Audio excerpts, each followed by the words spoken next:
Hello నమస్తే సలాం వాలేకుం మీ అందరికీ Everest masala వారేవ వంటలు పవర్డ్ బై రియల్ ఫ్రూట్ జ్యూస్కి స్వాగతం.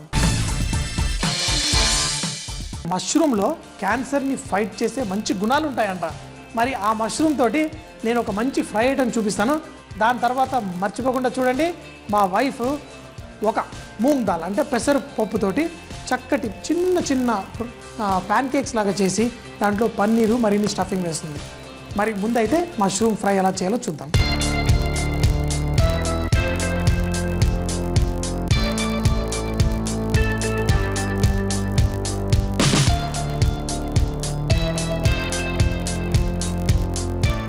బెండకాయ వేపుడు, చిక్కుడుకాయ వేపుడు, దొండకాయ వేపుడు, ఆ వేపుడు ఈ వేపుడు అంటాం, కానీ ఎప్పుడన్నా మష్రూమ్తో వేపుడు చేసుకున్నారా?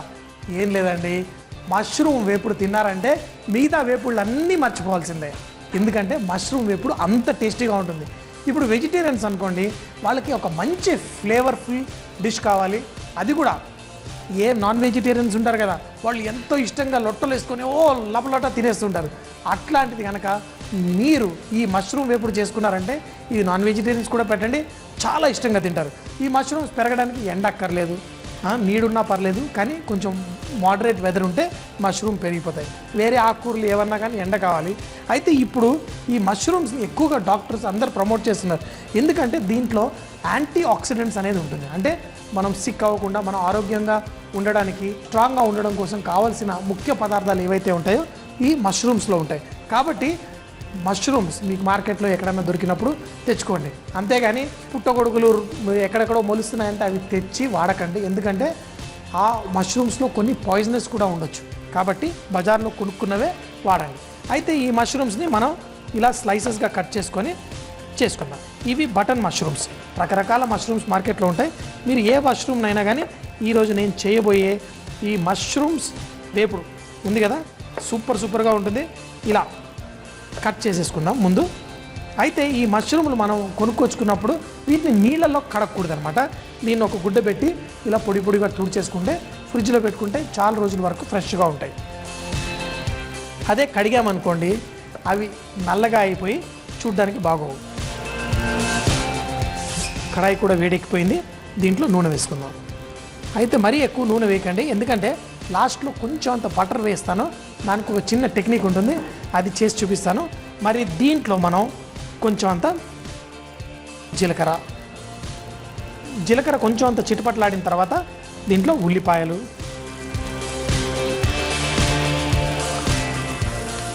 అలాగే కొంచెం అంత ఉప్పు,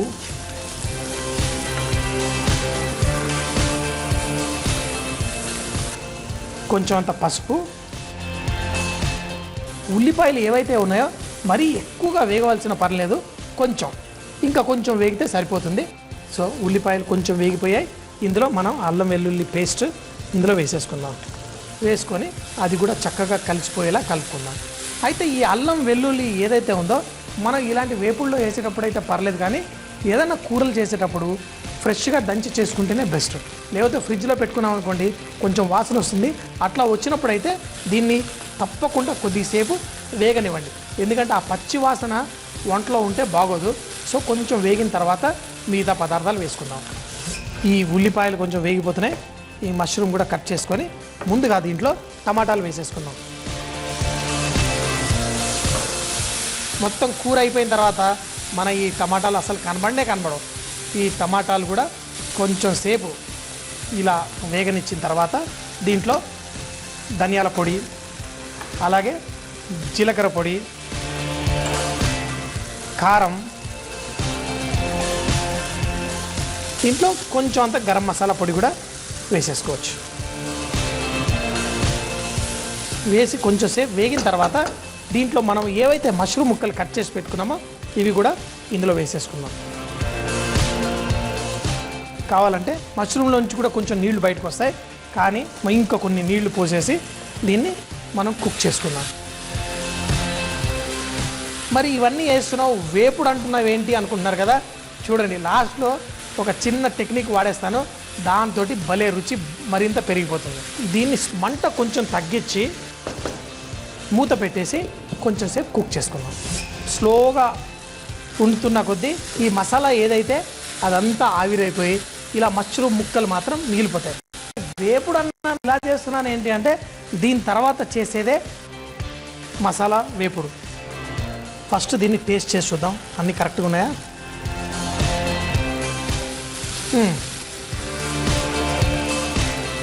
మష్రూమ్ కూడా భలే ఉడికిపోయింది. మరి ఇది పక్కన స్టవ్ మీద పెట్టేసుకుందాం. పెట్టి ఇప్పుడు మరో పెనంలో ఇందాక చెప్పాను కదా బటర్ వాడతానని, దీనికోసం కొంచెం బటరు, అలాగే దీంట్లో ఫ్రెష్గా చాప్ చేసుకున్న గార్లిక్ కొంచెం సేపు ఇది మెల్ట్ అవనిద్దాం. అలాగే దీంట్లో కరివేపాకు కూడా కొంచెం ఎక్కువ. ఎంత సువాసన వస్తుందంటే ఇవన్నీ చిన్న చిన్న టెక్నికల్ అనమాట. మనం రెస్టారెంట్లలో మనం వెళ్తే వాళ్ళు తీసుకురాగానే మంచి సువాసన వస్తుంది, ఏంటబ్బా ఇంత చక్కగా వస్తుంది అనుకుంటాం. తినేది మష్రూమే, కానీ దాన్ని లాస్ట్ అయిపోయిన తర్వాత దానికి ఇట్లా వేసి ఫ్రై చేసుకుంటాం. అయితే ఈ కరివేపాకు కూడా కొంచెం చిటపట్లాడాలి, అంటే ఇంకొంచెం గార్లిక్ వేగాలి. ఇలా వేగుతున్నప్పుడు దీనిపైన కొంచెం అంత ఉప్పు కూడా వేసుకుందాం, ఎందుకంటే అందులో కొంచెం తక్కువ ఉంది, అది ఇక్కడ కవర్ అయిపోతుంది. ఆహా, పూర్తిగా ఈ వెల్లుల్లి బటర్లో వేగితేనే నాకెంతో ఆనందం. దీంట్లో కొంచెం అంత చాప్ చేసుకున్న కొత్తిమీర, అది కూడా చిటపట్లాడుతుంటే దాంట్లో మిరియాల పొడి వేసి ఎక్కువ వేయించకండి, మీరంతా కిచెన్లో దగ్గుతుండాల్సిందే మరీ ఎక్కువ పొగొచ్చిందంటే. ఈ మిరియాల పొడి వేయగానే దీంట్లో మనం మష్రూమ్ అంతా ఇందులో వేసుకుందాం. వేసేసి దీన్ని టాస్ చేయాలి.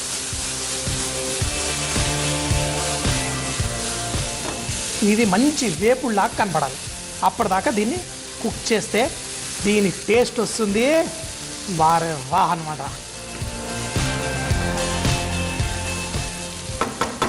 ఇలా స్ప్రెడ్ చేసేస్తే కనుక దాంట్లో ఉన్న మాయిశ్చర్ ఏదైతే ఉందో ఇట్లే గాల్లోకి వెళ్ళిపోతుంది. ఇప్పుడు చూడండి, నేను ఇది సర్వ్ చేస్తే అసలు చెప్తున్నాను కదా, మనం పక్కన బిర్యానీలు పెట్టండి, ఇటు పక్క మటన్ పెట్టండి, చికెన్ పెట్టండి, ఎటువంటి మంచి ఐటమ్ అయినా పెట్టండి, కానీ అందరూ వచ్చి ఇదేంటబ్బా ఇంత టేస్టీగా ఉంది తినే ఈ డిష్ అనమాట. మష్రూమ్ ఫ్రై అద్దిరిపోయేలా తయారైపోయింది. ఇప్పుడు దీన్ని కనుక మనం ఎలా వడ్డించుకున్నా సూపర్గా ఉంటుంది. ఇంత చేసుకున్నాక దీంట్లో లాస్ట్గా కొంచెం అంత నిమ్మరసం చేసేసి కొంచెం ఇలా చపాతీలతోటి దేనితోటన్నా తినచ్చు. ఇంత వేడిగా ఉంది. ఇదండి అద్భుతం, అమోఘం, సూపర్ టేస్టీ అంటే మరి ఇదే.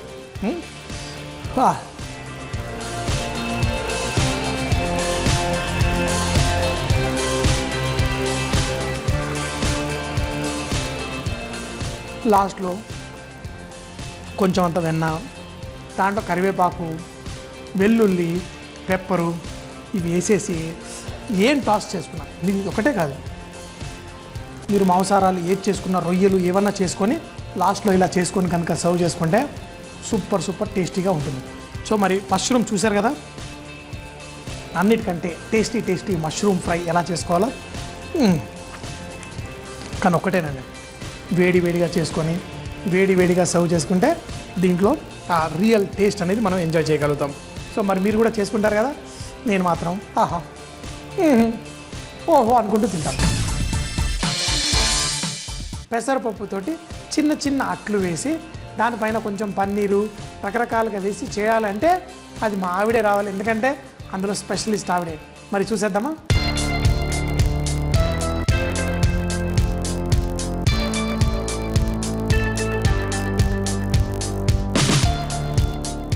ఇవాళ నేను చేసి చూపించబోయే డిష్ మన రాష్ట్రంలో కాదండి, రాజస్థాన్ నుంచి వచ్చిన బ్రేక్ఫాస్ట్ డిష్, అది మూంగ్ దాల్ కే చీలే.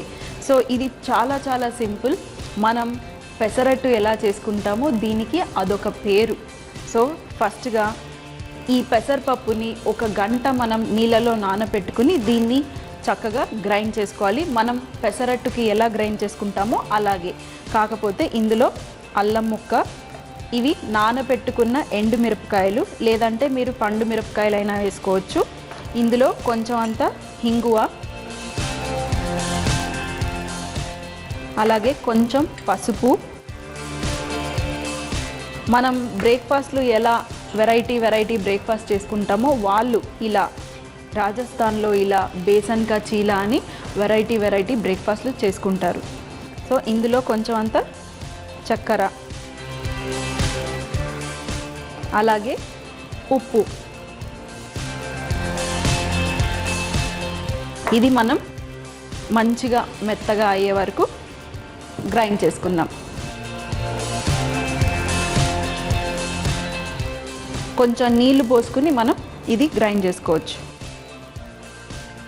మన పెసరట్టు పిండి ఎలా చేసుకుంటామో ఇది కూడా అలాగే గ్రైండ్ చేసుకొని పెట్టుకోవాలి. సో చూడండి, ఇలా మంచిగా మెత్తగా గ్రైండ్ చేసుకోవాలి. ఇది ఒక బౌల్లో తీసేసుకొని ఇంత థిక్గా ఉంటే చాలు. పెసరపప్పు చేసుకోవాలని లేకపోతే ఇన్స్టెంట్గా మీరు శనగపిండిని కలుపుకొని చేసుకోవచ్చు. ఇప్పుడు ఇది దోశలాగా మనం పోసుకోవాలి.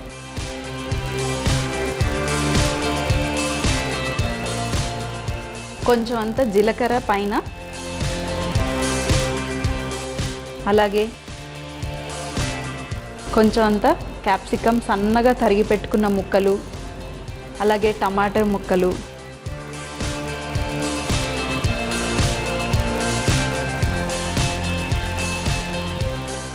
కొంచెం అంత ఉల్లిపాయ ముక్కలు,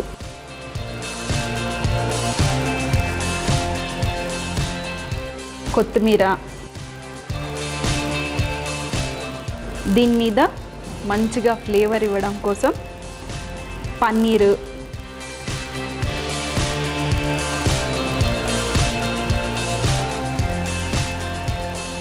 ఇప్పుడు మంచిగా ఆయిల్, మీరు కావాలంటే బటర్ కూడా వేసుకుని చేసుకోవచ్చు. ఇది ఒక నిమిషం పాటు మంచిగా మూత పెట్టుకుని కుక్ చేసుకోవాలి. సో మరి ఒక 2 నిమిషాల తర్వాత కుక్ అయిపోయింది.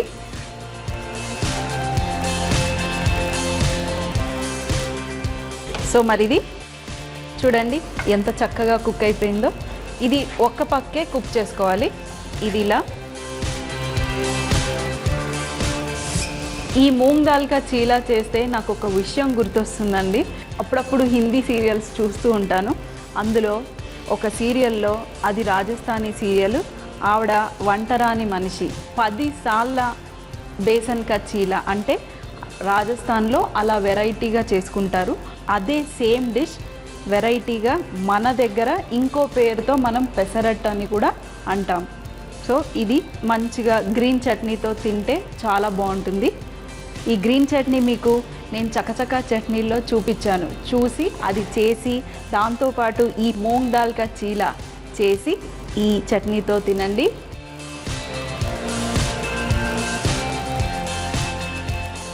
అదే మీరు శనగపిండితో చేశారనుకోండి ఇంకొంచెం సాఫ్ట్గా వస్తాయి. ఇది మంచిగా కరకరలాడుతూ భలే టేస్టీగా ఉంది. మా ఆవిడేమో చకచకా చట్నీలు అనేసి వచ్చేస్తుంది. మరి ఈరోజు ఏం చేస్తుందో మీరే చూడండి. ఈరోజు ఒక మంచి చట్నీ దోసకాయతో. మనం వంకాయని కాల్చి పచ్చడి చేసుకున్నాం, కానీ ఎప్పుడైనా దోసకాయని కాల్చి పచ్చడి చేసుకున్నారా? లేదు కదా. సో ఈరోజు మీకోసం దోసకాయ కాల్చిన పచ్చడి. సో మరి ఈ దోసకాయని పొడి చేసి కాల్చుకుందాం. ఈ దోసకాయకి వంకాయకి కూడా మనం కాల్చే ముందు కొంచెం నూనె రూస్తాం కదా, అలాగే ఈ దోసకాయకి కూడా కొంచెం అంత ఆయిల్. మీరు కావాలంటే ముందే ఆయిల్ అంతా రాసేసి పెట్టేయచ్చు స్టవ్ మీద.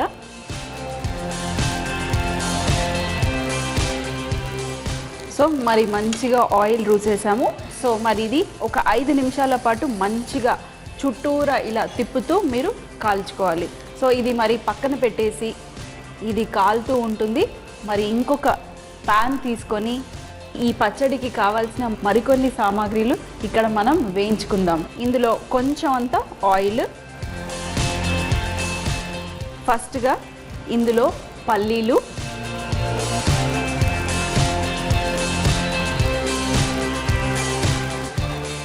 అలాగే ఇందులో ఒక చిన్న టీ స్పూన్ మినపప్పు,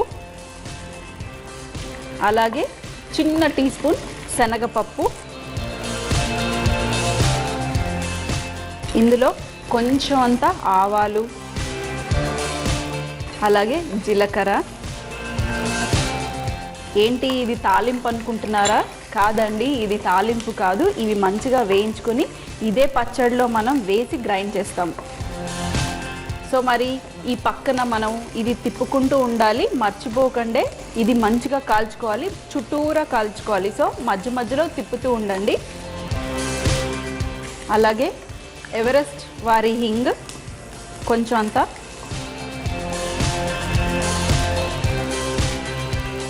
ఇందులో ఎండుమిరపకాయలు, కొంచెం అంత మెంతులు, అలాగే ఇందులో పచ్చిమిరపకాయలు కూడా, అలాగే కరివేపాకు. ఇది మంచిగా వేగిపోయింది. ఇప్పుడు స్టవ్ ఆఫ్ చేసేసుకొని ఇది ఒక ప్లేట్లో తీసుకుని కాస్త చల్లారేద్దాం. సో ఇదే ప్యాన్లో ఆ టమాటాను కూడా మనం లైట్గా ఫ్రై చేసుకుందాం. సో ఇది పక్కన పెట్టేసి అదే ప్యాన్లో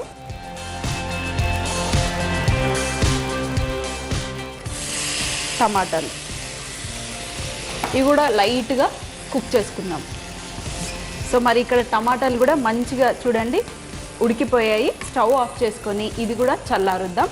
చూడండి మంచిగా దోసకాయ కాలిపోయింది. ఇంకాస్త కాలిన తర్వాత మనం దీన్ని మంచిగా చల్ల నీళ్ళల్లో వేసి వాష్ చేసుకొని పొట్టుని తీసేసి తర్వాత దాన్ని చిన్న చిన్న ముక్కలుగా చేసుకొని గ్రైండ్ చేసేసుకోవడమే. మనం ఈ పప్పులు వేయించి పెట్టుకున్నాం కదా, ఇవన్నీ మంచిగా చల్లారిపోయినాయి. ఇది ఒక గ్రైండర్లో వేసేసుకుందాం. ఫస్ట్ ఇవి పొడి చేసుకోవాలి.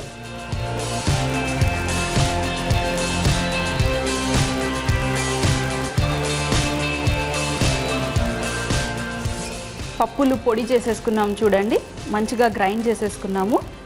ఇది పక్కన పెట్టేసుకొని ఇక్కడ మన దోసకాయ కూడా మంచిగా కాలిపోయింది. దీన్ని ఫస్ట్ చెప్పాను కదా కొంచెం వాటర్లో వేసేసి ఈ కాలిందంతా మనం మంచిగా వాష్ చేసుకొని అలాగే పొట్టు కూడా తీసుకోవాలి. మీరు పొట్టుతో వేసుకున్నారనుకోండి చేదు వచ్చేస్తుంది. సో ఇలా అంటే మీకు చూడండి పొట్టు ఈజీగా వచ్చేస్తుంది. ఇదే నీళ్ళల్లో కావాలంటే మీరు తీసేయచ్చు, లేదంటే ఒక ప్లేట్లో కానీ పెట్టుకొని ఇలా పొట్టు తీసేసుకోండి. ఇప్పుడు దీన్ని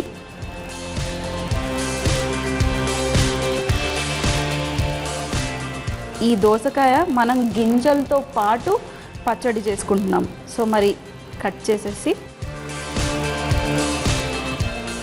చూడండి మంచిగా ఉడికిపోయింది.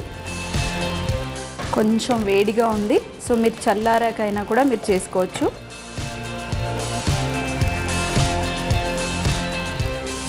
సో మరి ఇవి చక్కగా కట్ చేసుకున్నాం. మరీ మీరు చిన్న చిన్నగా కట్ చేసుకోవాల్సిన అవసరం లేదు, ఎందుకంటే మనం గ్రైండర్లో వేసి గ్రైండ్ చేస్తాం కాబట్టి. సో మరి ఇవి కట్ చేసేసుకున్నాను. ఇవి కూడా ఈ గ్రైండర్లో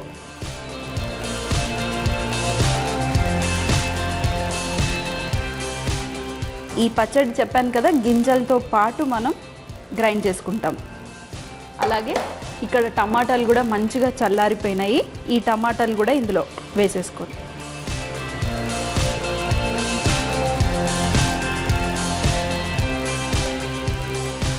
మరి సాల్ట్ వేసుకోలేదు, మీకు తగినంత సాల్ట్ వేసుకొని ఇది మంచిగా మీరు కావాలంటే ఇది బరకుగా కూడా గ్రైండ్ చేసుకోవచ్చు, లేదంటే మెత్తగా కూడా చేసుకోవచ్చు. సో నేను ఇది గ్రైండ్ చేసేసుకుంటా. మంచిగా గ్రైండ్ చేసేసుకున్నాము. ఇలా బరకుగా మీరు గ్రైండ్ చేసుకున్నారనుకోండి మనకి తినేటప్పుడు మంచి కాలిన దోసకాయ కరకరలాడుతూ ఉంటే మరీ సాఫ్ట్గా లేదు, మరీ ఉడికిపోలేదు, మంచిగా పర్ఫెక్ట్గా ఉడికిపోయింది. చూడండి ముక్కలు కూడా కనిపిస్తున్నాయి ఇక్కడ. అలాగే టమాటాలు ఆ గింజలు అన్నీ చాలా బాగుంది. దీంట్లో మీరు తాలింపు పెట్టుకోవాల్సిన అవసరం లేదు. మనం ఆల్రెడీ పల్లీలు, జీలకర్ర, ఆవాలు అన్నీ మంచిగా వేయించుకుని ఫస్ట్ పొడి చేసుకున్నాం కదా, ఆ టేస్ట్ కూడా అద్భుతంగా ఉంది. బో చాలా చాలా టేస్టీగా ఉంది. ఇది మీరు పక్కన సలాడ్గా కూడా తినొచ్చు. అన్నంలోకి అయితే ఇంకా సూపర్ టేస్టీగా ఉంటుంది. ఆహా, చూస్తున్నారు కదా ఎంత టేస్టీగా ఉందంటే.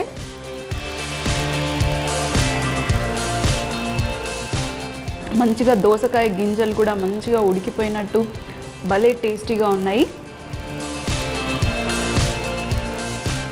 ఇది వంకాయ పచ్చడి, కాల్చిన వంకాయ పచ్చడి కన్నా సూపర్ సూపర్ టేస్టీగా ఉంది. అదే అండి మా వారు చేశారు కదా కాల్చిన వంకాయ పచ్చడి, దానికన్నా సూపర్ టేస్టీగా ఉంది.